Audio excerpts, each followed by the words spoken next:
Candlelight illuminates a dark space. In faith, it's one of the first things Susie Gibbons did at a cathedral in New York City when she discovered a lump on her breast. And I knew immediately what it was. My sister had 2 years previously died of breast cancer. My mom had breast cancer, my aunt, lots of breast cancer in our family. Gibbons was shaken. She decided to attack it aggressively in 2018. You can fight cancer as a concept. It's really hard to fight your cancer. You've got to sort of embrace it and say, okay, I can be as smart as you, I can be as crafty as you, I can figure out where the wins are. Gibbons says she collected little wins along the way. Strength in part came from family. Her first grandchild was on the way. Treatment started quickly, but in the process, another scare.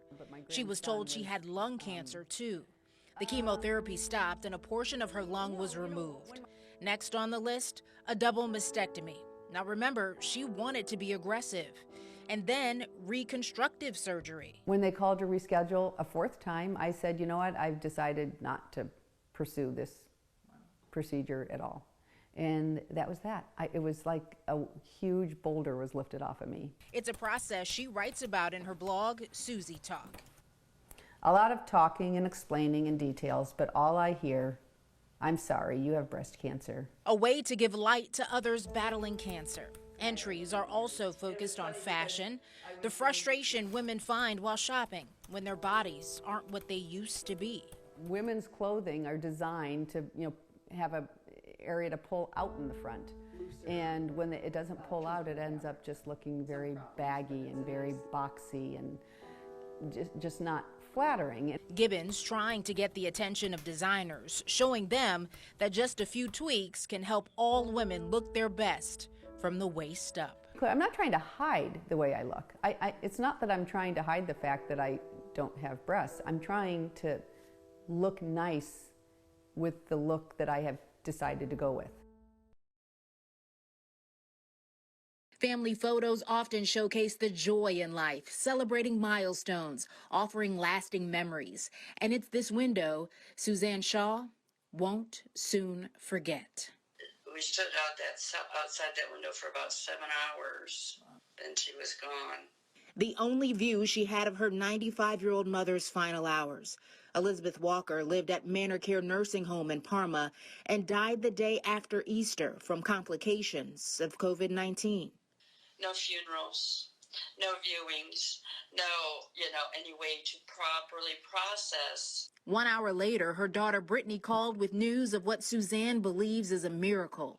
Brittany was in labor a week early. And it just made me think that as my mom was rising, she was sending a new life. The next day, Magnolia Demetra Clark was born at home. For protection, Suzanne's first glimpse of her granddaughter was also through a window.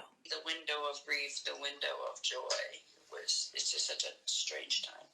A time that won't be forgotten, and neither will those who comforted Suzanne's mother Elizabeth in her final days.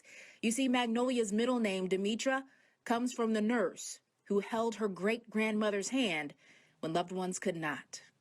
Tiffany Tarpley, 3 News. In the days after the protests and unrest, we are getting a glimpse of some of the more powerful and emotional moments. Through the lens of a student photographer, Tiffany Tarpley shows us both sides of a very important conversation. While these photos are in black and white, the issues are more colorful, more complex. With each click, Kent State University student Sylvia Lorson says her focus was on what protesters were seeing while capturing their anger and hurt. I wanted people that couldn't make it out to the protests to see what it was like there, so that they know what's going on and don't just turn a blind eye to it. Through her eyes, through her lens, you can see pain on both sides. This image stood out to me. One she posted on social media, a black Cleveland police officer, and the tear falling from his eye. As I stood behind a shield of red police, I can remember protesters yelling very loud, chanting very passionately, "No justice, no peace, no racist police." And when hearing those chants, I became very emotional, as I knew the peaceful protesters were standing up for their constitutionally protected civil rights. While this is not Officer Kevin Jones' actual voice, these are his words, which the Black Shield Police Association shared. For some, the pain and confusion run deep. It's black officers up there. I'm sitting here screaming like, you can't be black and blue. You can't be here right now. Why are you here? Why are you not on our side? Why are you protecting them? What are you protecting? Cleveland Police Patrolman Mr. Jackson is also the vice president of the Black Shield. If anything, I would say to those protesters who feel why we're on that side, we need more people on this side. Who better to police your community than you? There is always more than one side to every story, even the one behind this powerful picture. Outside of my uniform, I'm an openly gay black male. George Floyd could have very well been Kevin Jones. I can feel and understand the pain felt by those who took action, peacefully demanding accountability. The Black Shield vice president I spoke with says most officers agree with the protest, just not the violence, not the destruction. Sylvia tells me Officer Jones reached out to her on social media. They had a conversation in her direct messages, and part of that conversation, Russ, he told her that change is coming, and it's starting with him. Wow, powerful words and powerful images.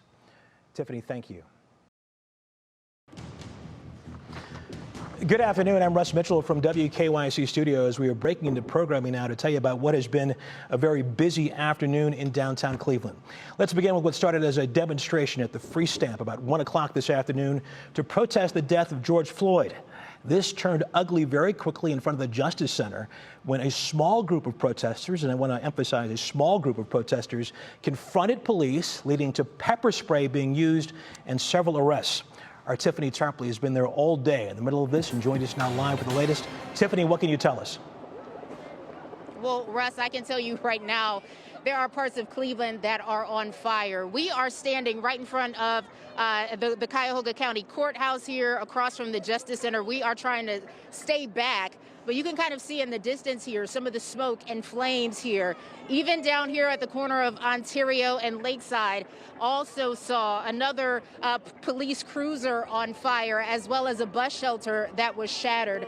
So there is just so much happening right now. And at points, you know, we're on edge, right, Russ? I mean, you know, we hear these flashbangs. We see people running. We know about the tear gas that is happening. And so we are trying to stay safe out here as well. But as you mentioned, this all started with a very much a peaceful protest that happened at the Free Stamp. And then they walked down the street here on Lakeside, made their way to the Justice Center. That was peaceful as well. Then there was a point where I wasn't really sure what was going on. We heard banging. They were banging, as you just heard there. You probably heard a flashbang. But we heard banging, like they were banging on the Justice Center windows. And then we saw things being thrown, water bottles at some point as well. Eventually, more police officers came to the scene, more and more with their shields. Riot gear is what they were wearing, and they started to back people up. They were throwing those flashbangs. One close to my photographer's Jim Foote as he was working to get the video. The tear gas came. Tear gas. We were trying to get away from all of the tear gas and in the streets. So right now, again, we are a ways back, but you can see all of the smoke. You hear the flashbangs behind me right now. There is still so much happening. A fire, and then also the tear gas. But there are so many protesters here who are just standing around, still holding their signs, at some point still chanting as well. They want their message to be heard. They want justice. It's about George Floyd, why they came here. But, you know, I've been hearing from some protesters who are saying this is not going to end. They plan to stay here throughout the night.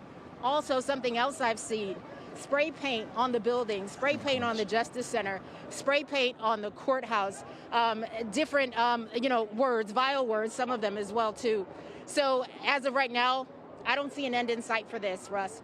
But we're going to continue to stay out here and monitor this and do our best, of course, to also be safe as we try to avoid some of the things that are happening here in downtown Cleveland. Tiffany, you are okay and the crew is okay as well?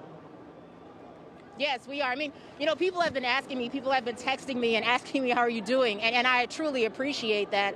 I tell them physically I'm okay, mentally, that's a different story. But we're still here for you, and we're here to cover what's happening here in downtown Cleveland. It's really just a tough day. A tough day for sure. Totally.